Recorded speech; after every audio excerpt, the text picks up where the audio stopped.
Hello and welcome to today's video. Today we're going to take a look at the Overwatch League power rankings that I've made.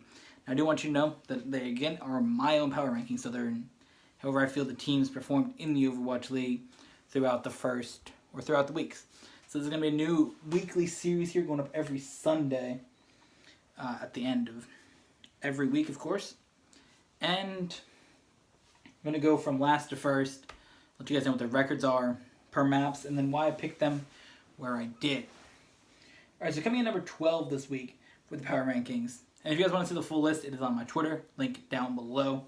You guys can also see the memes power rankings as well.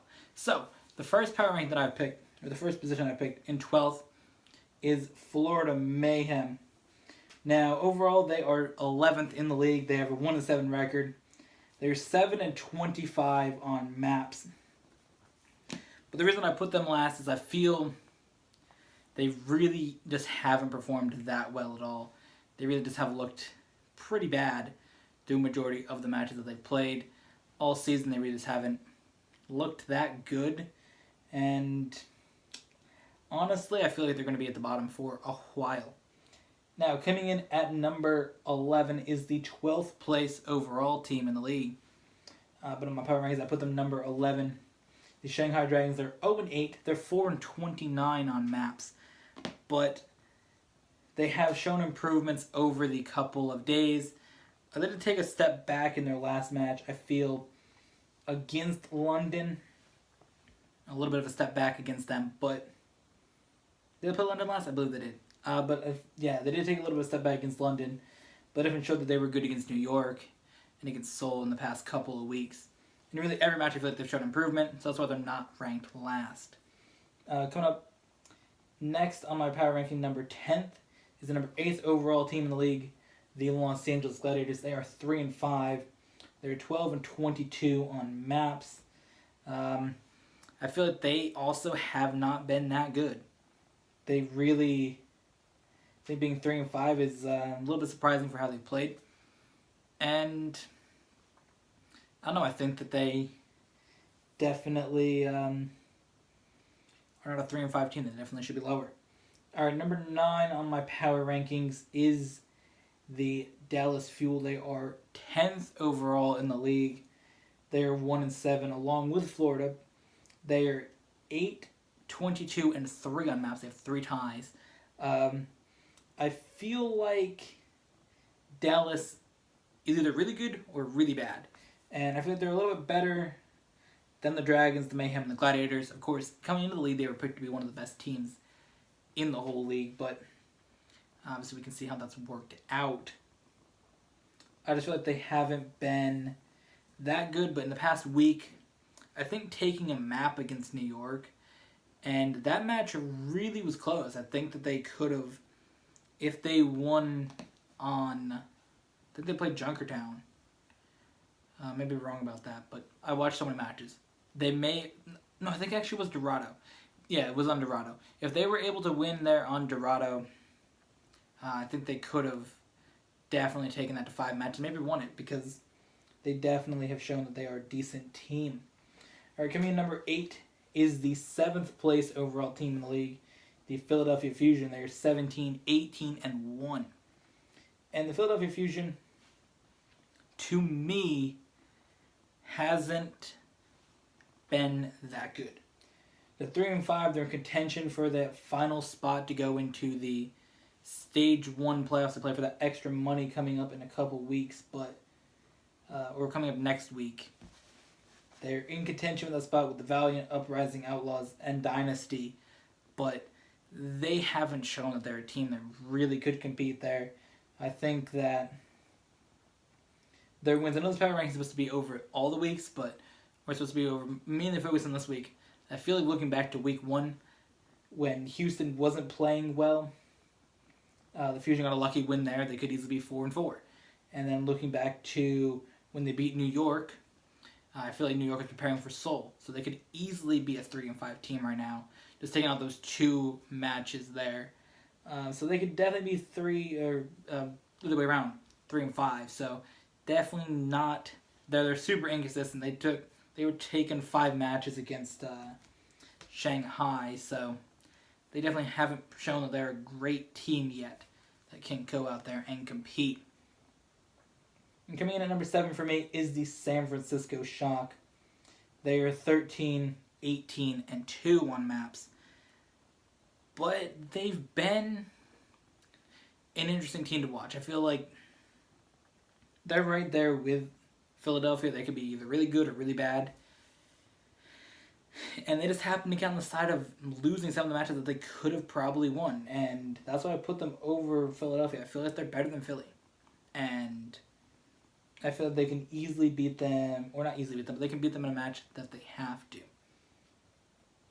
Alright, coming in next is in number 6, which now if you look at 6 or higher are the teams that will be in the playoffs at the end of the season.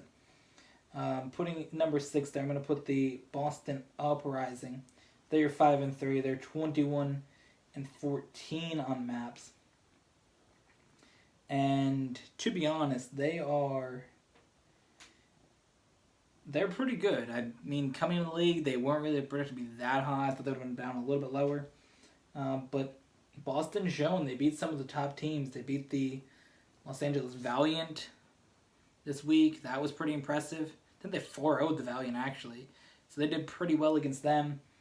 And the Uprising, they've shown that they can be a team that can compete, and I think that they have a shot in the playoffs, definitely above all the other teams that I listed there. And actually, I do have my predictions for the playoffs. I believe that I do have Boston in at number 6 on that list.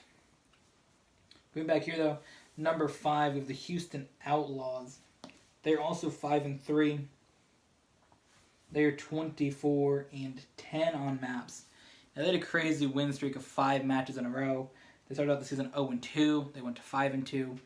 They played a close match against the Seoul Dynasty. Seoul didn't really come out looking that good at the beginning of the match, but they were able to pick it up in the end. And that is where Houston fell to them at the end of the match. But definitely a close match for that, and that's why I put them here at number 5. Because I feel like the teams above them are better, but it's definitely interesting. Now this here is where it gets interesting. I have the team that's ranked number 1 here on this list that I'm looking at. Now I believe London's overall the top, but for some reason on ESPN they have them lower because they've won one less map. I don't know why, because London's won more maps. But either way, I have New York Excelsior, the New York Excel, at number 4. And the reason I have them at number 4, they're 7-1. They're 25-8-1 on maps. And I feel like it's because they've shown the most weakness, I feel, of the top 3 or the top Korean teams in there. Even though Seoul has one more loss, I feel like Seoul has shown that they can do good against New York, who's the top team. So, New York barely beat Seoul.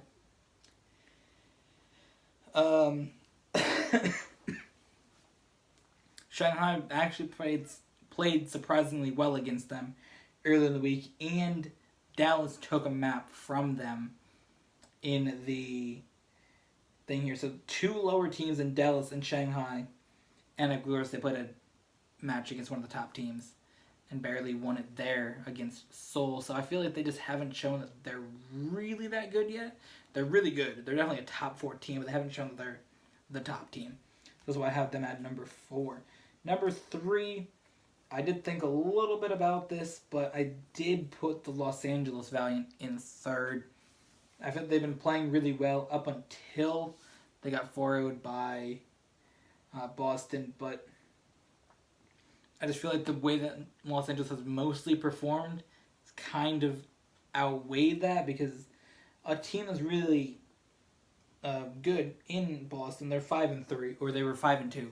So there were 2 teams that had the same records. Or no, they weren't. They weren't actually. They both have the same record now, but they were pretty close, and I think that with Boston being a pretty good team, some of the top teams do get taken down. As you've seen, Seoul got 4-0'd by London, and they're both pretty close to each other. So I feel like Los Angeles. I really feel like the top 6 are pretty close. You see a little bit drop off of 5 and 6, but the top 4. Los Angeles, even though they get 4-0'd by Boston, has shown that they are a pretty good team. I feel like, they missed a member there, so that might have been a little bit of a factor into that. Number 2, maybe a little bit shocking, but it is Seoul Dynasty. I know people probably have them a little bit lower in the power rankings after they got 4-0'd by London, as they're supposed to be the top team in the league. But I feel like Seoul, also a close match in New York, which definitely shouldn't have dropped them to be the second best team in the league. I know Seoul being my favorite team, definitely kind of like triggered me a little bit. I'm like, really? They're not that. New York barely beat them. It wasn't like a super like blowout match. It was like, oh my god, New York's so good. But either way, plus they didn't even bring out their man's Pine there. New York didn't even bring him out. They were afraid against Seoul. I was feeling it. But Seoul lost a little bit close match to New York. They did get blown out by London, but it's a really top team. 2 top teams going against each other, so really not a surprising. I mean, it was a surprising result for them to get 4-0'd, but they didn't have their main guy, Ryu Jae-hong, in there, and that's, I think, part of the reason they didn't have him in there against London. So that was very surprising. But they came back against Houston and showed they're still a very, very good team and can win when they want to, adapt into the playstyles. And I feel like you will see Seoul at the top of the league in the coming weeks. But there's no doubt about number 1 right now. Or if I were to say that Seoul is 22-11-1 on maps. But number 1 on the list and in the Overwatch League right now is the London Spitfire. Coming off of last week, because that was the first week I made the power ranks, I put them like 4th.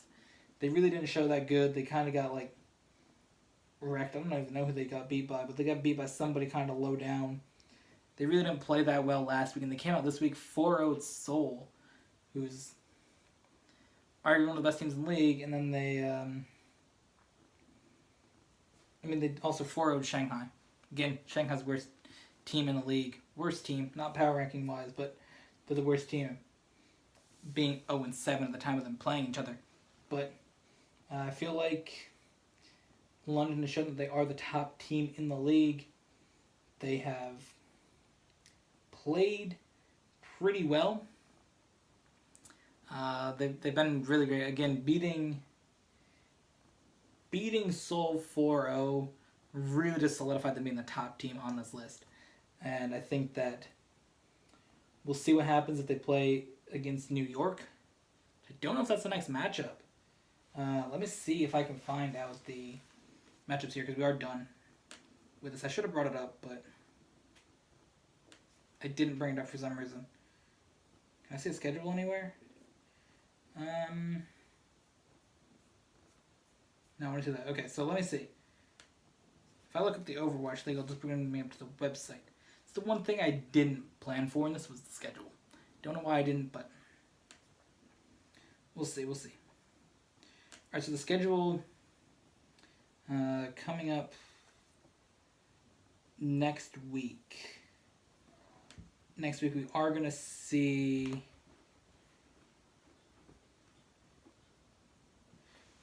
New York Excelsior and London Spitfire are playing each other 2 p.m. Eastern Time on February 10th. So that's going to be a very, very good match. Now, our power rankings will consist of... We're going to do just a Week 5 power rankings, and we're going to do... Well, this is the Week 5 power rankings. So after this, we're going to do the end of Stage 1 power rankings, which will consist of just the 4 weeks, the 4 days of play. Wednesday, Thursday, Friday, Saturday will not count for the Stage 1 title matches. Whatever teams are playing in those title matches, it will not count towards our power rankings. Because I feel like those title matches isn't really fair to all the other teams to go into the power rankings. So, sure, it's the top 4, the top 3 teams are going to play in it. So at the moment, that would be, based on what the Overwatch League website says, London, New York, and Seoul. So it'd be London with an automatic bye to the final. New York and Seoul would battle it out. That would not go against their standings over here, though. So with that, thank you guys for watching. I know it's a little bit late to get into the power ranking game here, but I seen power rankings on Twitter earlier in the week, and I thought, it's not how I feel. I feel like the power rankings are a lot different. So I went out and said, you know what? I'll make my own power rankings. So if you guys want to see the whole list, it will be on Twitter for you guys to go peep. I'll also feature the memes there because he also made a power ranking. I don't know if he's doing power ranking videos, but we'll feature his power rankings there as well. So thank you guys for watching. Hope you guys enjoyed this video. We'll be back next week to wrap up Stage 1's power rankings, and we'll start Stage number 2. So we'll see you guys then.